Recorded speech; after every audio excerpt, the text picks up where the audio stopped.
बहुत से लोग हैं जो एक ही बात बार बार पूछ रहे हैं कि ब्रदर हमारा जो कोर्स है वो अभी तक इशू नहीं हुआ, कब तक इशू हो जाएगा। हमने अप्रैल से अप्लाई किया हुआ है लेकिन अभी तक हमारा कोर्स इशू नहीं हुआ। इसके बारे में बात करेंगे कि जो कोर्स है वो कितने अरसे में निकल आएगा।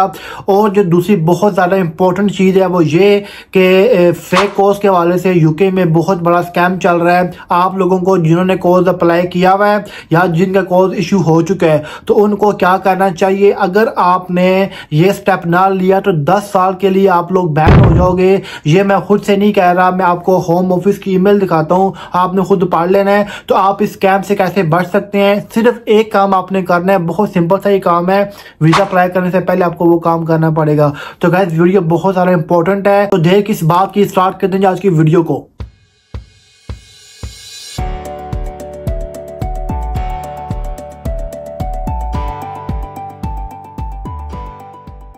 Welcome guys to my YouTube channel desi boy UK. Guys आज की वीडियो में बात करेंगे एक तो जो कोर्स है वो कब इशू हो जाएगा, कब तक निकल आएगा, एक्सपेक्टेड डेट क्या है। इसके साथ साथ बात करेंगे जो फेक कोर्स में बहुत बड़ा स्कैम चल रहा है यूके में आजकल, इसके ऊपर बात करेंगे। तो सबसे पहले चलते हैं जी कि जो कोर्स है वो कब तक इशू हो जाएगा। आप लोगों में से बहुत सौ को याद होगा कि जिन्होंने अक्टूबर में और जिन्होंने नवंबर में अप्लाई किए थे कोर्स, उनके जो कोर्स हैं वो जाके निकले हैं जी फरवरी के एंड में और मार्च के स्टार्ट में जाके। तो कम से कम कह लें कि ये 3 से 4 महीने का, जो कह लें 2 से 4 महीने का जो टाइम है बीच में ये लगा था। अब जो अप्रैल से पहले जिनके कोर्स पेंडिंग थे, जिन्होंने जिन्होंने फरवरी में अप्लाई किया था, जिन्होंने मार्च में अप्लाई किया था, उनके जो कोर्स थे वो ऑटोमेटिकली कैंसिल हो गए थे 2 अप्रैल शाम 7 बजे से पहले जिनके इशू हो गए थे तो ठीक है, जिनके इशू नहीं हुए थे उनके कोर्स कैंसिल हो गए थे। अब होम ऑफिस ने बोला था कि आपने 4 अप्रैल के बाद दोबारा से अप्लाई करना है। तो अभी यानी कि 4 अप्रैल के बाद से लेके अभी तक का टाइम है, तकरीबन अभी 2 महीने पूरे नहीं हुए और लोग वेट कर रहे हैं, पूछते हैं भाई हमने अप्लाई किया अप्रैल से अभी तक कोर्स इशू नहीं हुआ। तो ब्रदर कोर्स में टाइम लग रहा है। तो बहुत से लोगों के जो कोर्स है वो निकल आए हैं। अब किन के जो कोर्स है वो निकल आए, क्योंकि मुझसे लोग पूछते हैं कि हमें बताएं कि कोर्स निकल भी रहे हैं कि नहीं निकल रहे। तो कोर्स इशू हो रहे हैं, इसमें कोई डाउट नहीं है, लेकिन किन के इशू हो रहे हैं कि जो बड़ी कंपनीज हैं, जैसे कि यहाँ पे NHS कंपनी होगी, यहाँ की जो बड़ी IT कंपनीज होगी, यहाँ के जो बड़े बड़े सॉफ्टवेयर हाउसेज हो गए, उनके जो कोर्स हैं वो निकल रहे हैं। और जो बड़े कहले के जो केयर वर्कर्स की जो कंपनीज हैं, जो केयर वर्कर्स की जो health and care service provide करती है, उनके कोर्स इशू हो रहे हैं, इनमें कोई डाउट नहीं है। लेकिन जो छोटी कंपनीज हैं उनके कोर्स होम ऑफिस इशू नहीं कर रहा है, लेकिन बहुत कहले के स्लो प्रोसीजर है, बहुत छानबीन करने के बाद वो कोर्स इशू कर रहा है। ऐसा क्यों कर रहा है इसके बारे में मैंने डिटेल वीडियो बनाई थी ऑलरेडी कि क्यों इतना सारा वो डीप में जाके इन्वेस्टिगेशन कर रहा है। तो इस टॉपिक की तरफ मैं नहीं आता। अब बात करते हैं कि जी कितना टाइम लग सकता है। तो जी टाइम देख लें, अगर आपने अप्रैल से अप्लाई किया हुआ है ना तो कह लें कि कम से कम 3 से 4 महीने आपने ध्यान में रखना है। 3 से 4 महीने के दरमियान आपका कोर्स निकल आएगा। अगर आपने अप्रैल से अप्लाई किया हुआ तो आपका अप्रैल पूरा चला जाएगा, आपका मई पूरा चला जाएगा और जून के एंड में जाके आप एक्सपेक्ट कर सकते हैं। ये मैं क्यों बता रहा हूँ, क्योंकि जिन्होंने अक्टूबर से नवंबर से अप्लाई किए हुए थे उनके भी कोर्स 3 से 4 महीने के दरमियान में आए थे। आपका भी तकरीबन इतना टाइम लग सकता है। तो आप बिल्कुल तसल्ली रखें, कोर्स आपने अप्लाई कर दिया है और वाकई आपके कोर्स अप्लाई हुआ है, आप मेक श्योर हैं। आपने सिर्फ एजेंट की बात पे अपने बिलीव नहीं करना, आपने उससे वेरीफाई करना है, आपने चेक करना है क्या वाकई आपका कोर्स इशू हुआ है। क्योंकि बहुत से लोग आप में से थ्रू एजेंट अप्लाई करते हैं और एजेंट का एक ही मोटिव होता है कि भाई उसको पैसे मिल जाएं। जो 20,000 पाउंड 25,000 पाउंड वो आपसे ले रहा है, वो उसका काम है कि आपके पैसे ले, आपके पैसे को यूटिलाइज करे। लेकिन आपने चेक करना है कि आपका जो कोर्स है वो एक्चुअल में अप्लाई हुआ भी है कि नहीं हुआ। क्योंकि बहुत से केसेस आए थे, पिछले साल की बात करूं मैं, कि लोगों के कोर्स भी अप्लाई नहीं हुए थे। एजेंट ने बोला था हमने अप्लाई कर दिया, अप्लाई उसने किया ही नहीं था, पैसे इस्तेमाल करके बाद में बोला कि कोर्स इशू नहीं हो रहे। तो आपने एक तो वेरीफाई कर लेना आपका कोर्स अप्लाई हुआ कि नहीं हुआ। अगर तो हुआ है, जैसे तरीके से आपने कोर्स अप्लाई किया हुआ है, तो आपने सिर्फ वेट करना है। बहुत से लोग हैं जिनको ईमेल्स आ चुकी हैं कि आपका जो एडिशनल डॉक्यूमेंट की जो ईमेल होती है उनको ईमेल आ चुकी है कि आप हमें एडिशनल डॉक्यूमेंट सबमिट करवाएं। ये बात है जी तकरीबन कह लें कि ये मई के स्टार्ट की बात मैं कर रहा हूँ, मई के मिड में जाके, क्योंकि कई लोगों ने मुझे बोला कि ब्रदर हमें ईमेल आई है कि आप हमें डॉक्यूमेंट सबमिट कराएं, जो एडिशनल डॉक्यूमेंट है वो हमें सबमिट कराएं। होम ऑफिस हमें ये बात बोली है। तो इसके बाद कितना टाइम लगेगा, अगेन वही बात आ जाती है। ओवरऑल कह लें आप 3 से 4 महीने का टाइम सॉरी।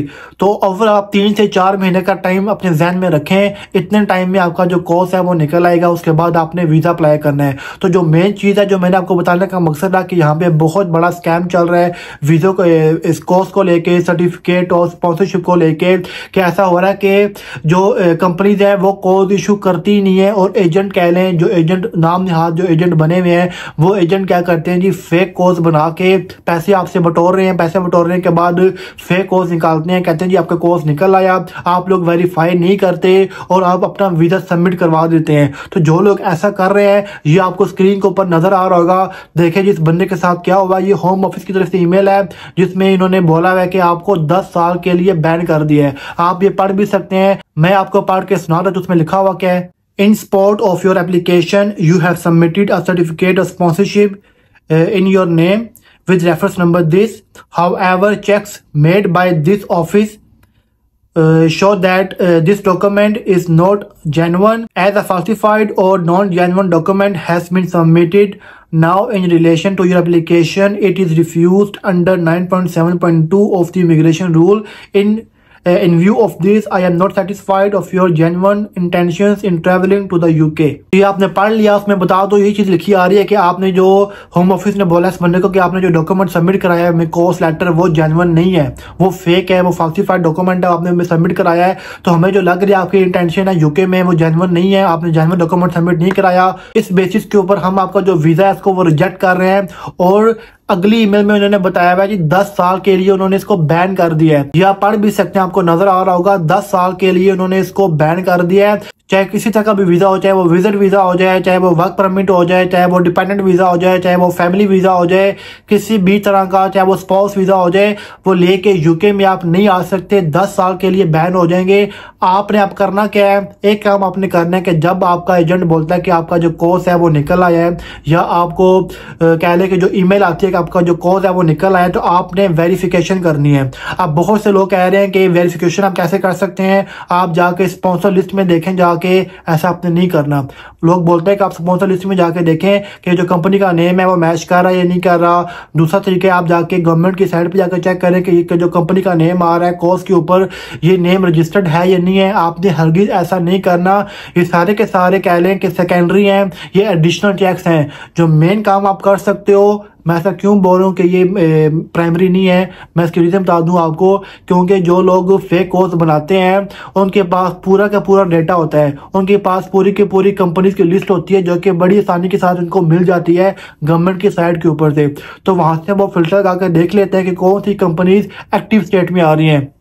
जो कंपनीज एक्टिव स्टेट में आ रही होती हैं उन कंपनीज का वो नेम वहां से उठाते हैं। कंपनी का नेम जेन्युइन होता है, कंपनी का नेम फेक नहीं होता, कंपनी का नेम जेन्युइन होता है, और वो कंपनी एक्टिव भी होती है। उस कंपनी का नेम जो स्पॉन्सर लिस्ट में भी आ रहा होता है, उस कंपनी का नेम गवर्नमेंट के साइट पे भी रजिस्टर्ड होता है वो। तो वहां से वो कंपनी का नेम लेके सिंपल कंपनी का नेम वो लोग पेस्ट कर देते हैं। तो होता वो कंपनी का नेम ओरिजिनल है, लेकिन जो डॉक्यूमेंट होता है उन्होंने फेक बनाया होता है। कंपनी को पता ही नहीं होता कि हमारे कंपनी के नाम के ऊपर से फेक कोड इशू हो रहे हैं। तो जब आप सबमिट कराते हैं अपना वीज़ा, तो जब वो चेक करते हैं तो उनको लग जाता है पता होम ऑफिसर्स को कि ये जो फेक जो कोड है, जो सर्टिफिकेट ऑफ स्पॉन्सरशिप है, ये फेक बना हुआ है। तो वो आपको स्ट्रेट अवे 10 साल के लिए भाई बैन कर देंगे। आपने रिस्क बिल्कुल भी नहीं लेना। आपने करना क्या है, जो सोल्यूशन क्या है इसका, सोल्यूशन मैं बता दूं आपको। आपने एक ही सोल्यूशन है इसका। आपने जिस ईमेल से आपको जिस डोमेन से आपको ईमेल आती है कोर्स की कि ये आपका कोर्स अटैच्ड हुआ है, आपने वो डोमेन चेक करनी है। अब डोमेन क्या होता है, जैसे कि होती है @yahoo.com, @gmail.com, इसी तरह कंपनी का नेम आ होना चाहिए। अब आपने चेक करना है कि जो कंपनी का नेम आ रहा है क्या वो वही कंपनी है जो कोर्स के ऊपर मेंशन हुआ है जिसका नेम। एक चीज, नाम अगर सेम होगा तो आपने क्या करना है जी, उस कंपनी की वेबसाइट पे जाना है। उस कंपनी की वेबसाइट पे जाके आपने चेक करना है कि ये जो नेम आ रहा है, उनके कॉन्टेक्ट अस के पेज में आप जाएंगे ना, कॉन्टेक्ट अस पेज में जाने के बाद आपको नजर आ रहा होगा कि ये जो कंपनी के डोमेन है वो स्टार्टिंग क्या हो रही है और इसके जो स्पेलिंग है वो क्या हो रहे हैं। तो आपने सेम टू सेम वो मैच करना है। जिस ईमेल से आपको, जिस डोमेन से आपको ईमेल आई थी, आपने मैच करना है। स्पेलिंग मिस्टेक हुए तो समझ जाए फेक कोर्स बना हुआ है। कोई डैश डली हो एक्स्ट्रा, कोई डॉट डला हो एक्स्ट्रा, या कुछ भी स्पेलिंग मिस्टेक हो तो समझ जाए फेक कोर्स है। क्योंकि वो क्या करते हैं, वो उसी नाम से मिलता जुलता वो डोमेन उठा लेते हैं और वो ईमेल करके बोलते हैं कि ये आपका डोमेन है, लाइक ये आपका कोर्स है, और देखने वाला जो समझता है कि यार ये जो कंपनी का नेम आ रहा है इट मीन्स कि ये कंपनी ने ही ईमेल किया, लेकिन ऐसा बिल्कुल भी नहीं होता। ये मैंने आपको कुछ अर्सा पहले दिखाया भी था कि ये लोग कैसे आपके साथ चीट करते हैं, आपको फ्रॉड करते हैं आपके साथ, और वो डोमेन नेम इस्तेमाल करके आपको बोलते हैं कि ये ओरिजिनल है, लेकिन एक्चुअल में ओरिजिनल नहीं होता। तो वही सोल्यूशन, इसका सिंपल सोल्यूशन है कि आपने स्पेलिंग भी चेक करने हैं उस डोमेन के और पूरा पूरा नाम आपने मैच करना है। अगर तो नाम मैच कर जाता है तो समझें कि कोर्स ओरिजिनल है। और सेकंड, आपने फिर क्या करना है, आपने कंपनी को ईमेल करनी है। ये भी काम आपने लाजमी करना है। आपने कंपनी को ईमेल करनी है, आपने कंपनी को बोलना है कि मैं अपना जो वीज़ा है वो फाइल करने जा रहा हूँ, तो वीज़ा फाइल करने से पहले मैं ये मेक श्योर करना चाह रहा हूँ कि ये जो कोर्स है ये ओरिजिनल है या नहीं है। ये कोर्स का रेफरेंस नंबर है, ये मेरे पास कोर्स आया है, इस कंपनी के डोमेन से मेरे पास आया है, मैं जस्ट वेरिफिकेशन करना चाह रहा हूँ कि ये ओरिजिनल है या नहीं है। तो कंपनी आपको 2 दिन के अंदर अंदर या 1 दिन के अंदर अंदर सेम डे आपको रिप्लाई भी कर सकती है, और डिपेंड करता है HR के ऊपर। तो वो आपको बता देंगे ये फेक है या ओरिजिनल है। जब आपको पता लग जाए कि यार ये डॉक्यूमेंट ओरिजिनल है, आप सेटिस्फाइड हो जाए 100%, उसके बाद आपने वीज़ा फाइल करना है। अगर आप सेटिस्फाइड ना हो तो आपने बिल्कुल भी वीज़ा फाइल नहीं करना। तो गाइस ये थी आज की वीडियो थी, उम्मीद को तो पसंद आई होगी। अगर आपको वीज़ा स्पॉन्सरशिप जॉब्स चाहिए तो मेरे चैनल को सब्सक्राइब करना ना भूलिएगा। तो गाइस देखते रहिए मेरा चैनल देसी बॉय UK।